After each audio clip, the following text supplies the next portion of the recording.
Knowledge होता की त्याची जी कंडक्ट आहे ती कंडक्टचे अनुषंगाने it is likely to cause death.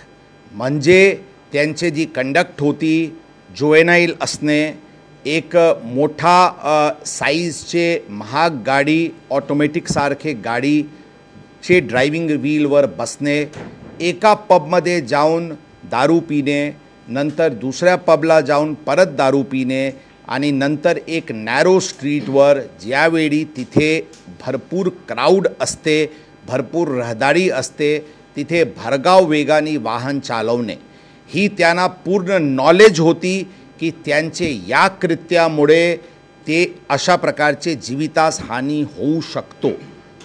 आणि त्याचबरोबर ते मद्य पीत होता किंवा पबमध्ये पार्टी करत होता, त्याचे पूर्ण CCTV फुटेजेस आमच्याकडे आहे।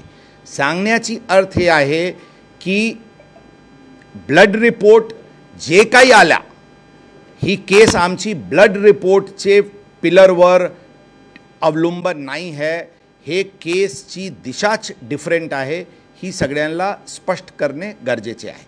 एक गोष्टी आपण लक्षात ठेवा की जर आपण फर्स्ट डेचे जे आरोपीकडूनचे दलील आणि नेक्स्ट परत हिअरिंगचे वेळी पण ते दलील जर आपण ऐकले तर त्यांचे म्हणणं आहे की हे आरोपी एडिक्ट आहे, ते पूर्णपणे दारूचे यामध्ये आहे। आमचे म्हणणं आहे की ही पूर्णपणे इन सेन्सेस यांचे करून ही कंडक्ट झालेली आहे, जे culpable homicide not amounting to murder आहे, ज्यामध्ये 10 वर्षाची शिक्षा आणि नॉन बेलेबल स्वरूपाचे केस आहे।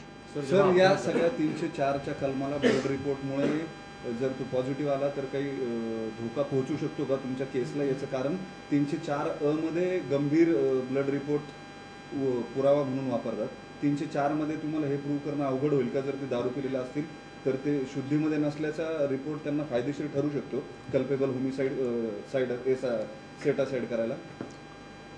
त्याबद्दल सध्या पूर्णपणे टिप्पणी करणे शक्य नाही है, योग्य नाही है, परंतु मी सांगतो की आमची केस आहे की ते फुली इन सेन्सेस होता आणि ते इतके ड्रंक की त्यांना काही कळतच नव्हता, अशी ही प्रकरण नव्हती।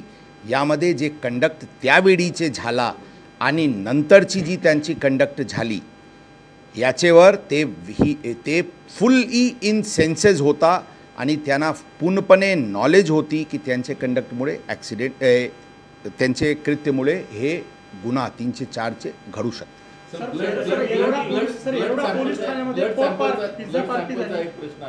तुम्ही म्हटलं की 2 ब्लड सॅम्पल घेतले, 2 वेगवेगळ्या वेळी, पहिला ब्लड सॅम्पल त्याच्यात घेतलाय की नाही घेतलाय याच्यावर शंका होती का?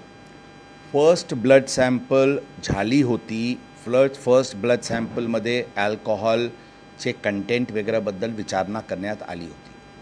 अशा प्रकारचे प्रकरणामध्ये पूर्ण कॉशनचे दृष्टिकोनातून एक आणखी ब्लड सॅम्पल घेणे गरजेचे आहे अशा आम्हाला वाटला, जेणेकरून पुढचे काळात जरी काही शंका असतील की ते ब्लड सॅम्पल्स मॅनिप्युलेट करण्यात आलेली आहे तर त्याबद्दल आम्हाला नक्की निर्णयावर पोहोचता येईल, म्हणून as a matter of abundant precaution he sample घेण्यात आली होती। 2 FIR काढण्यात आल्या या प्रकरणामध्ये। पार्टी झाली असा सातत्याने आरोप केला जातोय, त्याचे CCTV फुटेज अजून का तुम्ही साईड करत नाही? नेमकं पिझ्झा पार्टी झाली की नाही झाली हे अजून तुम्ही सांगत नाही आहात। झाली नसेल तर पोलीस ठाण्यात CCTV फुटेज आहे, आम्ही स्पष्टपणे सांगितले, आम्ही या गोष्टीवर स्पष्टपणे आता सांगितलेले आहे की अशा कोणताही आरोपमध्ये आत्तापर्यंतची चौकशीत काही गोष्टी आढळून आलेली नाही, परंतु ही गोष्टी आम्ही सांगितलेली आहे की सुरुवातीला काही घटनाक्रम जे व्हायला पाहिजे होता ती झालेली नाही रात्रीचे काळात, त्याबद्दल ऑलरेडी निष्कर्षवर पोहोचलेले आहे।